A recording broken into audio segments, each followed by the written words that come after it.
விஜய் அவர்கள் தமிழகத்தின் முதலமைச்சராக பதவியேற்கும் போது முக்கியமாக 3 கோப்புகளில் கையெழுத்து போட போகிறார்.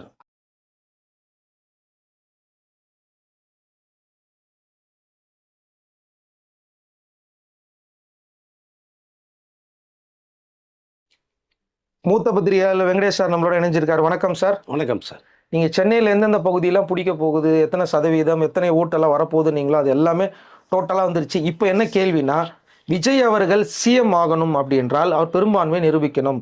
அதுக்கு வந்து பார்த்தீங்கன்னா இன்னும் 10 எம்எல்ஏக்கள் தேவை. இப்போ விஜய் வந்து என்ன முடிவெடுத்திருக்காரு, எந்த எம்எல்ஏக்கள் வந்து தாவேக்காக்கு வந்து பார்த்தீங்கன்னா ஆட்சி அமைப்பதற்காக யார் வரப்போறாங்க, இப்போ ஒரு கிளைமேக்ஸ் பரபரப்பாக போயிட்டு இருக்கு. அடுத்தடுத்து என்ன சார் நடக்க போகுது? முதல்ல வந்து தமிழகத்தின் முதலமைச்சராக பதவியேற்க போகும் விஜய் அவர்களுக்கு, சிஎம் சார் அவர்களுக்கு முதல்ல வாழ்த்துக்களை நான் தெரிவிச்சுக்கிறேன். நம்ம சேனல் மூலமாக வாழ்த்துக்கள் தெரிவிச்சுக்கிறேன். நம்ம சேனல் நிறைய பார்க்கப்பட்ட ஒரு விஷயம் இருக்குது. நம்மளுடைய நேயர்கள் நிறைய விஷயங்களை கமெண்ட் செக்ஷனில் கருத்துக்களை பதிவு பண்ணதையும் விஜய் அவர்கள் பார்த்த விஷயமும் இருக்குது.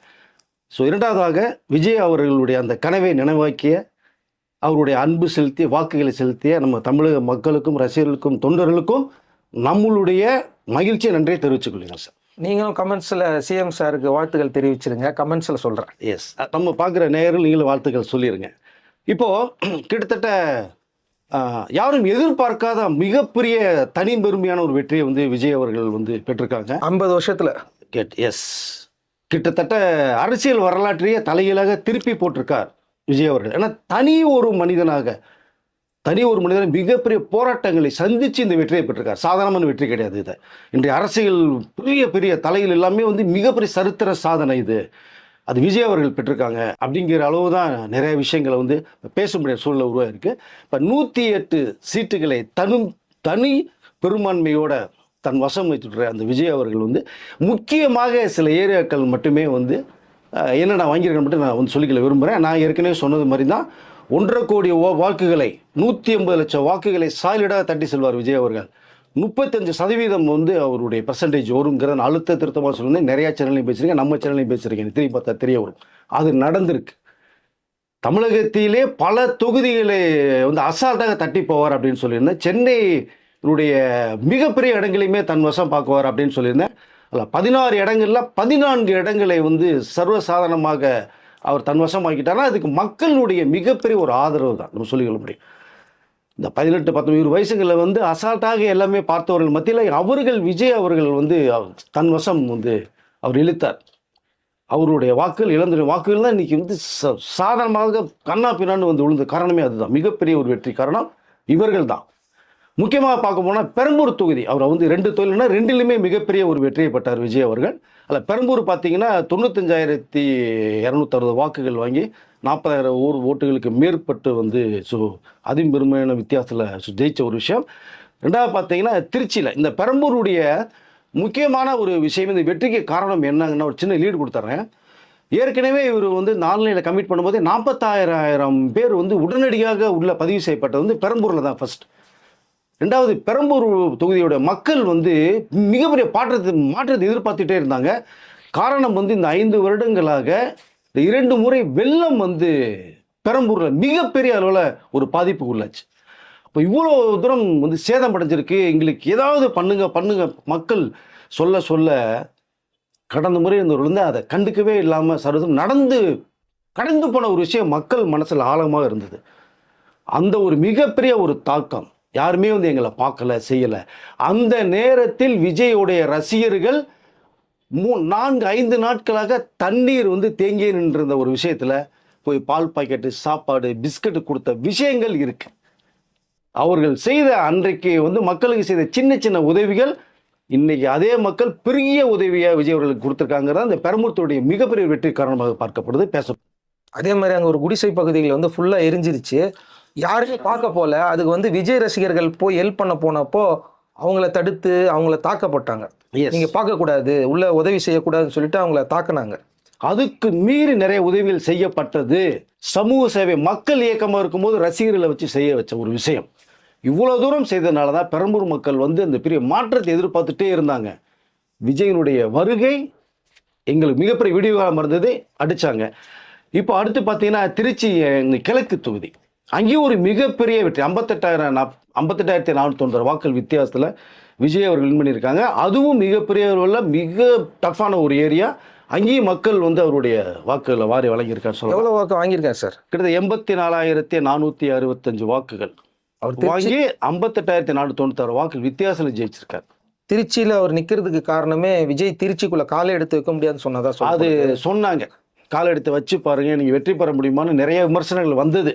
நம்ம விஜய் அவர்கள் கடந்து போனோமா, நம்மளும் கடந்து போயிடலாம், ஏற்பட்ட பேருக்கு தெரிஞ்ச ஒரு விஷயம் தான். பட் அதுக்கு மீறி செலக்ட் பண்ணது காரணமே அதுதான். ஆனா சுத்தி நிறைய திருச்சி இடத்துல எல்லாம் வின் பண்ணியிருக்காங்களே சார். ஏங்க கொங்கு மண்டலத்தை விட்டுட்டீங்களே, அது ஏகப்பட்டதை கைப்பற்றி இருக்காருங்க. சாதனம் அடிச்சுட்டு போயிருக்காரு. அதுக்கு செங்கோட்டையருடைய மிகப்பெரிய உழைப்பு சொல்லலாம் நம்ம. ஸோ திருச்சி இங்கே கிழக்கு ஏரியாக்குள்ள தானே வர வேணான்னு சொன்னீங்க, நான் இங்கே நிற்கிறேன் பாருங்க அப்படின்றார். நின்னாரு, மக்கள் மிகப்பெரிய ஆதரவு கொடுத்தாங்க, மிகப்பெரிய வெற்றியை வாங்கியிருக்காரு. அந்த இடத்துல நைட் 1 மணி வரைக்கும் ஓபன் பண்ணி வச்சிருந்தாங்க. அப்புறமா விஜய் ரசிகர்கள்லாம் உள்ள போனாங்க. எதுக்காக ஓபன் பண்ணி வச்சிருக்கீங்க, உள்ள என்ன நடக்குதுன்னு ஒரு பிரச்சனை எல்லாம் கூட இருந்துச்சு. நைட் 1 மணிக்கு பிரச்சனை பண்ணுறது, அது நிறைய வீடுகள் பார்த்த விஷயம் நம்ம இருக்கு. எதையுமே மக்களுடைய ஆதரவு தடுக்க முடியாதுங்க, வெற்றியை தடுக்க முடியாது. அது உதாரணம் இந்த 2 தொகுதியை சொல்லலாம். அடுத்து முக்கியமாக பார்க்க போனீங்கன்னா டிவிகே நகர் நம்ம சொல்லலாம். சென்னையில் பல்லவி அவர்கள்னு ஒரு பெண்மணி. ஸோ அந்த அவங்க பிரச்சாரத்துக்கு போகும்போது பார்த்தீங்கன்னா கர்ப்பமாக இருக்காங்க. அந்த கர்ப்ப காலத்திலையும் அந்த அடிக்கிற வெயிலில் அந்த மக்கள் சந்திப்பு பிரச்சாரத்தை மேற்கொண்டாங்க. அது எல்லா பேருமே சொன்னாங்க, ஏமா இந்த இதில் நீ மாசமாக இருக்கிற பொண்ணு ஏமா வரலான்னு கூட பேசப்பட்டது இருக்கு. ஆனால் உங்கள் அன்பையும் வாக்கு எனக்கு வேணும் போது இதோட நான் வரேன் நான் அப்படின்னு பேசப்பட்ட ஒரு விஷயம் இருக்குது. அது இங்கேயும் பார்த்தீங்கன்னா 59,469 வாக்குகள் வாங்கி அந்த பெண்மணி ஜெயிச்சிருக்காங்க. மொத்தமாக பார்த்தீங்கன்னா டிவிக்கில் வந்து 13 பெண்கள் மிகப்பெரிய வெற்றி பெற்றிருக்காங்க. 13 பெண்களுமே சட்டசபைகள் உள்ளே போகிறாங்க. அதில் சில பேருக்கு இந்த அமைச்சர் பதவியில் வரப்போகிறதா ஒரு தகவல் வந்துகிட்டு இருக்காது. கூடுதலாக இதற்கு அடுத்து ரொம்ப முக்கியமாக பார்க்க போனோம்னா ராயபுரம் தொகுதியை நம்ம சொல்லலாம். ஆட்டோ ஓட்டுநர் தாமு ரொம்ப எளிய ஒரு மக்கள்னா மக்களுடைய ஒரு எளிய ஒரு வேட்பாளராக பார்க்கப்பட்டது. சர்வசாதாரண இடம் கிடையாது ராயபுரம். அங்கே மிகப்பெரிய ஒரு வெற்றியை பெற்றார். கிட்டத்தட்ட பார்த்தீங்கன்னா 46,812 வாக்குகள் பெற்று 13,391 வாக்கு வித்தியாசத்தில் ஜெயிச்சார். ஸோ இது சாதாரண விஷயம் கிடையாதுங்க. வட சென்னையை அவ்வளோ சீக்கிரம் பிடிக்க முடியாது. எவ்வளோ பெரிய தொகுதி தெரியுமா அது உங்களுக்கு? நான் சொல்ல வேண்டியதே இல்லை. ஒரு ஆட்டோ டிரைவர் விஜய் முகம் மட்டுமே மக்கள் பார்த்துருக்காங்கிறதுக்கு இது ஒரு உதாரணம். அதுக்கு அடுத்து முக்கியமான ஒரு விஷயத்தை சொல்லி ஆகணும். செங்கோட்டையன் அவர்கள் கொங்கு மண்டலத்தில் 9 முறை வெற்றி பெற்று சட்டசபைக்கு போனவர். 10வது முறையாக கோபிச்செட்டிப்பாளையத்தில் இந்த முறையும் வெற்றி வாய்ப்பை தக்க வச்சுக்கிட்டார். அவரை தோற்கடிப்பதற்கு எவ்வளவோ வேலைகள் நடந்தது. செங்கோட்டையன் எப்படியா தோற்கடிக்கணும், சட்டசபைக்கு அனுப்பவே கூடாது அப்படின்னு. ஆனால் என்ன சொன்னார், என்னை தூக்கி எறியப்பட்ட நடுத்தொழிலிக்கும் போது என்னை கை கொடுத்து தூக்கி விட்டவனுடைய சகோதரர் விஜய் அவர்கள், அவருக்காக கொங்கு மண்டலத்தில் வெற்றிக்கணி நிறைய நான் தருவேனாரு. 21-30 மேல் தருவேனார். கிட்டத்தட்ட கொடுத்துருக்கான்னு நினைக்கிறேன் அதை. ஸோ அந்த இடத்துல செங்கோட்டையன் அவர்கள் இதே பிளேஸில் கோபிச்செட்டிப்பாளையம் 5வது முறையாக கோபிச்செட்டிப்பாளையம் மொத்தமாக 10 முறை மிகப்பெரிய ஒரு சாதனையாக பார்க்கப்படுது.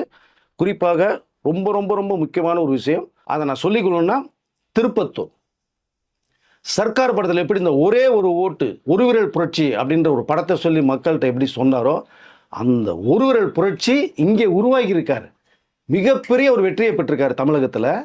இந்த திருப்பத்தூரில் சீனிவாச சேதுபதி அப்படிங்கிற வேட்பாளர் நிற்க வச்சு 83,375 வாக்குகள் வாங்கியிருக்காரு. இவரோட ஒரே ஒரு ஓட்டு குறைவாக பெற்று அவர் மிகப்பெரிய தோல்வியை சந்திச்சிருக்காங்க. ஒரு ஓட்டில் இந்த நபர் ஜெயிச்சிருக்கார். இதான் ஒரு விரல் புரட்சி. ஒரு ஓட்டு எவ்வளோ முக்கியங்கிறதுக்கு இந்த ஒரு இடம் வந்து நம்ம உதாரணம். ஸோ இப்படி நம்ம எடுத்துக்கிட்டே போனோம்னா இந்த லிஸ்ட்டு இப்போ பார்த்தா 108 இடங்களே தன் வசமாக இப்போ விஜய் அவர்கள் தக்க வச்சுட்டு இருக்காங்க. மொத்தமாக பார்த்தீங்கன்னா தமிழகத்தில் 108 சீட்டை தன் வசம் வச்சிருக்காரு. 1,60,00,000 மேற்பட்ட வாக்குகள் வாங்கியிருக்காரு. 35% வாக்குகள் வாங்கியிருக்காரு. மிகப்பெரிய ஒரு சாதனை. இப்போ அடுத்த கட்டமாக வந்து கவர்னர் அவர்களுக்கு ஒரு கடிதம் எழுதப்பட்ட ஒரு விஷயம் இருக்குது. நான் தனி மெஜாரிட்டியில் 108 சீட்டு வாங்கியிருக்கேன், என் ஆட்சி அமைக்கும்படி அப்படிங்கிற ஒரு அழைப்பு, ஒரு கடிதம் எழுதப்பட்ட ஒரு விஷயம் இருக்குது. ஏன்னா தனி மெஜாரிட்டி ஆளுநர் வந்து விரைவில் அழைக்க போகிறாரு. அந்த அழைப்பின் ஏற்று கவர்னர் மாளிகையில் போய் அவருடைய வெற்றி பெற்ற வேட்பாளர்களோட 108 பேரோட அவர் போகிறாரு. போய் அங்கே கவர்னர் முன்னாடி அந்த தன்னுடைய வேட்பாளர்கள் வெற்றி பெற்ற வேட்பாளர்கள் நிற்க வச்சு, ஒவ்வொருத்தரும் எங்களுடைய தலைவர் விஜய் அவர்கள் முதலமைச்சர் எங்களுடைய ஆதரவுன்னு சொல்லி ஒவ்வொருத்தரும் அவருடைய அந்த சத்திய பிரமாணம் ஒன்று சொல்லுவோம். நம்ம தன்னுடைய அந்த என்ன சொல்கிறதுனா தன்னோட ஆதரவை தெரிவிப்பாங்க. இவர் தான் முதலமைச்சர், குரல் வாக்கெடுப்பு குரல் வாக்கெடுப்பு அப்படிம்பாங்க. 108 பேரும் விஜய் அவரோட பேரை கண்டிப்பா சொல்லணும். சொல்லி சத்தியமாக நாங்கள் முதலமைச்சரை இவர் ஏற்றுக்கொள்கிறோம், இவர் தான் முதலமைச்சர் அளவுக்கு எல்லா பேரும் தன்னுடைய குரலை பதிவு செய்வாங்க. ஒருத்தர் கூட மாத்தி சொல்லக்கூடாது. எஸ், அந்த 108 பேர் சொன்னதுக்கு பிறகு கவர்னர் அவர்கள் வந்து விஜய் முதலமைச்சரை ஏற்றுக்கொண்டு நீங்கள் முதலமைச்சர் பதவி ஏற்று சொல்லுங்கள், அங்கே பதவி பெறவனு முடிஞ்சு போய் கவர்னர் பதவி பண்ணி வச்சிருவாங்க. சட்டசபைக்கு அப்புறம் விஜய் போகுது. இப்போ சட்டசபையில் அவருக்கு ஏற்ற ஒரு நாற்காலி ஒரு மேஜையும் ரெடி ஆகிட்டு இருக்கு இப்போ. ஸோ அங்கே போனதுக்கு பிறகு 14 நாட்கள் அவருக்கு வந்து இந்த மெஜாரிட்டியை காமிக்கணும். இப்போ 118 சீட்டு மெஜாரிட்டி தேவை, 118 இடங்கள். இப்போ 108 இடங்கள் விஜய்க்கு விஷம் இருக்கு, இன்னும் 10 இடங்கள் தேவை. இப்போ அந்த 10 இடங்களை வந்து யார் யார் எனக்கு வந்து ஆதரவு தருவாங்கன்ற ஒரு விஷயத்தை கவர்னர் அவர்களிடம் சமர்ப்பிக்கணும் 14 நாட்களுக்குள்ளாக. அதற்கு வேண்டிய ஏற்பாடுகள் இப்போவே போய்கிட்டு இருக்கு. அடுத்த கட்டமாக எனக்கு தெரிந்து காங்கிரஸ் ராகுல் காந்தி அவர்கள் வந்து விஜய்க்கு மிகப்பெரிய ஒரு ஆதரவு தருவதற்கான ஆரம்ப கட்ட வேலையில் இப்போ பேச்சுவார்த்தைகள் வந்து பேச ஆரம்பிச்சிட்டாங்க. அதில் இப்போ நேற்று பார்த்தீங்கன்னா கிரீஷ் கோடங்கர் அவர்கிட்ட ஒரு கேள்வி கேட்கும்போது, இங்கே இருக்கிற நிலவரங்களை நாங்கள் கடிதம் மூலமாக மேலிடத்துக்கு டெல்லிக்கு நாங்கள் தெரிவிச்சிட்டோம், அவர்கள் வந்து ஒரு இறுதி முடிவை இப்போ எடுக்கிற மாதிரி தகவல் சொல்லிட்டாங்க. அங்கிருந்து தகவல் வந்தோடனே விஜய் எங்களை அழைக்கும் போது நாங்கள் விஜயை பார்ப்பதற்காக செல்வோம், எங்களுடைய ஆதரவை தெரிவிப்போம், மேலிடத்தில் பதில் வரணுங்கிற விஷயத்த இங்கே கிரீஷ் அவர்கள் சொல்லிட்டாங்க. இதற்கு முன்பாகவே பார்த்தீங்கன்னா பிரவீன் சக்கரவர்த்தி அவர்கள் எலெக்ஷனுக்கு முன்பாகவே விஜய் அவர்களோட தான் தாவைக்கால கூட்டணி அமைக்க வேண்டும் சொல்லி மிகப்பெரிய தன்னுடைய ஆதங்கத்தை வெளிப்படுத்தினார். எப்படியா சேர்ந்தா மிகப்பெரிய வெற்றியை நம்ம பெறலாம். ராகுல் காந்தி அவர்களுக்கும் வந்து விஜய் கூட கூட்டணி அமைக்கிறது மிகப்பெரிய விருப்பம். ஆனால் இங்கே இருந்த அந்த காங்கிரஸுடைய நிர்வாகிகள் வந்து நிறைய பேர் வந்து அதற்கு மிகப்பெரிய எதிர்ப்பை கொடுத்து விஜய் அவர்கள்ட்ட வந்து கூட்டணி அமைக்கக்கூடாங்கிற விஷயத்தை சொல்லி, நிறைய பேர் இல்லை சார், சில பேர். ஓகே, ஒருத்தர்னாலும் சரி, 2 பேர் 10 பேர்னாலும் சரி. ஏன்னா நிறைய பேர் விஜய் கூட தான் போகணும்னு சொல்லிட்டு பெரிய பிரச்சனை எல்லாம் பண்ணது நடந்தது. எஸ், பட் அதாவது காங்கிரஸுடைய இந்த நிர்வாகிகள் ஒட்டுமொத்தமாக பாதி பேர் வந்து விஜய்கிட்ட போகணும்னு விருப்பப்பட்டாங்க, பாதி பேர் வந்து வேண்டான்னு சொல்லப்பட்ட ஒரு தகவல் இருக்குது. ஸோ அந்த அடிப்படையில் ராகுல் காந்தி அவர்கள் மிகப்பெரிய குழப்பமானாங்க. இன்னொரு பக்கம் பார்க்கும்போது அவருடைய தாயார் அவர்களும் வந்து வேண்டாங்கிற ஒரு விஷயத்தை சொல்லும்போது அவரால் இறுதிக்கட்ட ஒரு முடிவு எடுக்க முடியாமல் ஒரு சூழலை தள்ளப்பட்டார். ஆனால் கரூர் சம்பவத்தில் வந்து விஜய் அவர்களுக்கு வந்து முதல் முறையாக தொலைபேசி மூலமாக வெளிநாட்டில் இருக்கும்போது ஆறுதல் சொன்னவர் ராகுல் காந்தி அவர்கள். ஸோ அந்த ஒரு சம்பவம் விஜய் அவர்களுக்கு ரொம்ப பிடித்தது ஒன்று. காங்கிரஸ் பற்று உள்ளவர், பட் கடந்து போயிடுச்சு. இப்போ கண்கட்ட பிறகு சூரிய நமஸ்கார் முடிந்தது, ஓகே.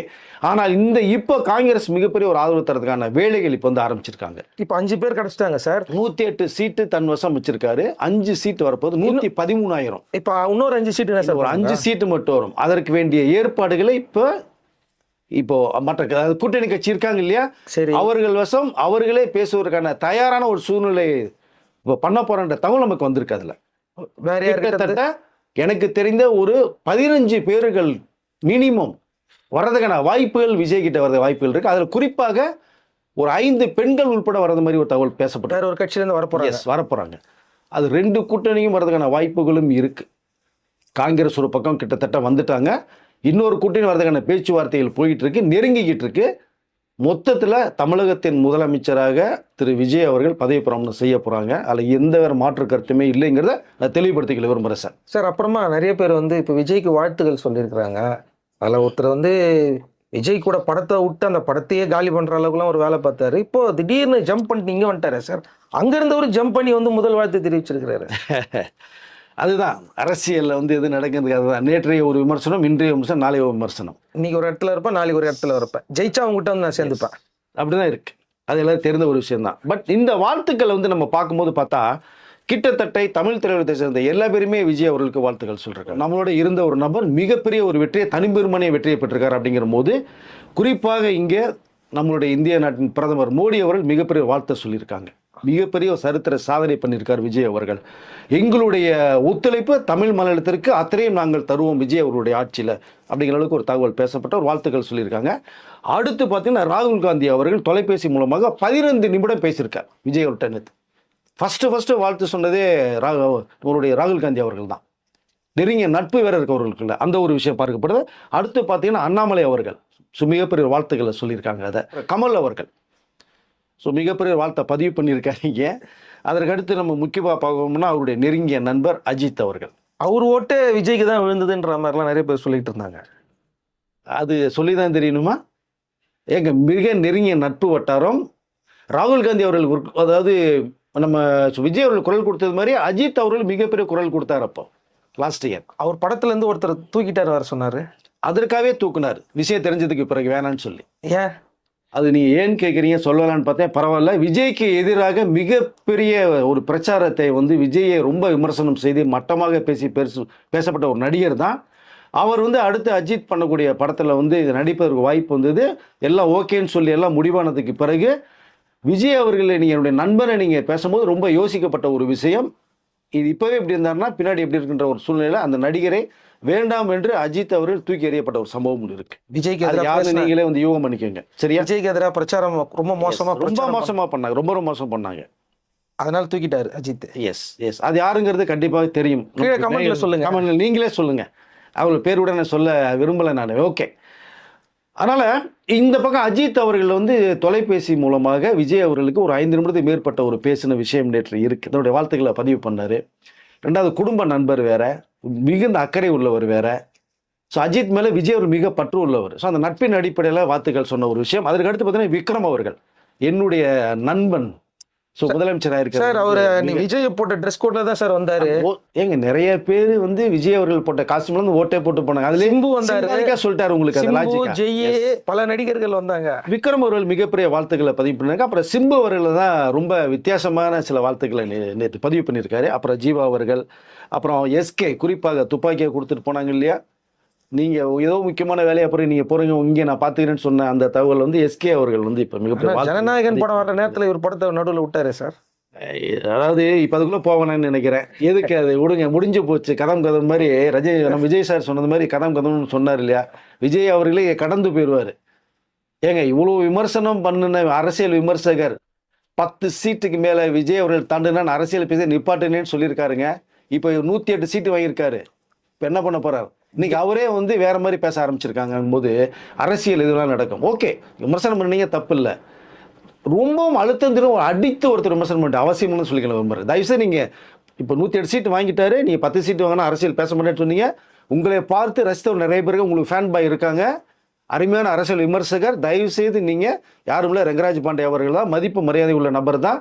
உங்க மேல விஜய் அவர்களுக்கு தனி மரியாதை இருந்தது, அதனால் பேசிட்டீங்க. ஆனால் தயவுசெய்து நான் சொல்லிக்கொள்ள அரசியலை நீங்கள் பேசாமல் நிப்பாட்டி விடாதீர்கள். கடந்து போயிடுவோம். நீங்கள் அரசியல் பேசுங்கள், அது சரியானதாக இருக்கும். உங்கள் குரலை ரசித்தவர்கள் நானும் ஒருத்தன் சொல்லிக்கொள்ள விரும்புகிறேன். நான் அருமையான ஒரு மனிதர். ஓகே, கடந்து போயிடலாம் நம்மளும் அதை. இதற்கு அடுத்து பார்த்தீங்கன்னா நிறைய பேர் இந்த லிஸ்ட்டில் சிவகுமார் அவர்களும் மிகப்பெரிய தன்னுடைய வாழ்த்து. ஏன்னா ஓட்டு போடும்போதே மிகப்பெரிய ஒரு பதிவை பண்ணார் சிவகுமார் அவர்கள். அவர் எதிர்த்து அவர் மோசமா பேசினாங்க, அவர் கேவலமா பேசினாங்க, நிறைய பேர் பேசினாங்க. ஆனால் நாகரீகமாக அவர் பேசின விஷயங்கள் இருக்குது. இளைஞருடைய வாழ்க்கை சீரழி போன்ற அந்த பதிவு தான் அது குடி நோயாளியா மாறிட்டாங்க சொன்னதுல ஒரு தப்பும் கிடையாது. அதுக்கு அவரை போய் ரொம்ப வல்கரா பேசி அவரை கேவலமா பேசி, அதனால் சிவகுமார்களுடைய வாழ்த்து இங்க மிகப்பெரிய பார்க்கப்படுது. ஒட்டுமொத்தமாக தமிழ் திரையுலகம், அரசியல் சார்ந்த மிகப்பெரிய தலைவர்கள், தமிழக அரசியல் வரலாற்றை மட்டும் திருப்பி போடலங்க, இந்திய அரசியல் வரலாற்றையே விஜய் அவர்கள் திருப்பி போட்ட சம்பவம் 2026 தேர்தலில் மக்கள் மிகப்பெரிய வாக்குகளை பதிவு பண்ணதனுடைய காரணமாக ஒரு புதிய தோற்றத்தை உருவாகிறார்கள் அப்படின்னு நம்ம சொல்லிக்கொள்ள முடியும். ஸோ தமிழகத்தின் முதலமைச்சராக விஜய் அவர்கள் பதவி பிரமாணம் செய்கிற அந்த நாள் நீங்கள் ரொம்ப செலிப்ரேட் பண்ணுங்கள், உங்களுடைய வாழ்த்துக்களை நீங்கள் பதிவு பண்ணுங்க என்று சொல்லிக்கலாம் நான் விரும்புகிறேன் சார். அடுத்த வீடியோவில் யார் அந்த கூட்டணிக்கு போக போகிற இன்னொரு கட்சி அப்படிங்கிறத சொல்கிறோம். அது மட்டும் இல்லாமல் இதில் முக்கியமான ஒருத்தர் வந்து சபாநாயகர் ஆக போகிறாரு. அவங்க பேரும் நம்மளுக்கு தெரியும், அடுத்த வீடியோவில் சொல்கிறேன். யாரெல்லாம் மினிஸ்டர் ஆக போகிறாங்கிற டீட்டெயிலும் எங்களுக்கு தெரியும். சபாநாயகர் ஆகிறதுக்கு அத்தனை தகுதியிலும் அவர்கிட்ட இருக்கு. அவருடைய தமிழ் நல்லா இருக்கும், தமிழ்ல இருந்து குரல் அவ்வளோ தெளிவாக இருக்கும், சிறந்த பேச்சாளர், எல்லா விஷயமும் தெரிந்தவர். நான் பேசுகிறேன், சொல்கிறேன். இதற்கு அடுத்து பார்த்தீங்க அப்படின்னா விஜய் அவர்கள் தமிழகத்தின் முதலமைச்சராக பதவி இருக்கும்போது முக்கியமாக 3 கோப்புகளில் கையெழுத்து போட போகிறார். அதுவும் அடுத்த வீடியோவில் சொல்கிறோம். அது இப்போவே தெரியும், ஆனால் நான் அடுத்த வீடியோவில் சொல்கிறேன். என்னங்கிறத நீங்கள் கமெண்ட் செக்ஷனில் பதிவு பண்ணுங்கள். அடுத்த வீடியோவில் உங்களுக்கு சந்திக்கிறேன் சார். நன்றி சார். நன்றி சார்.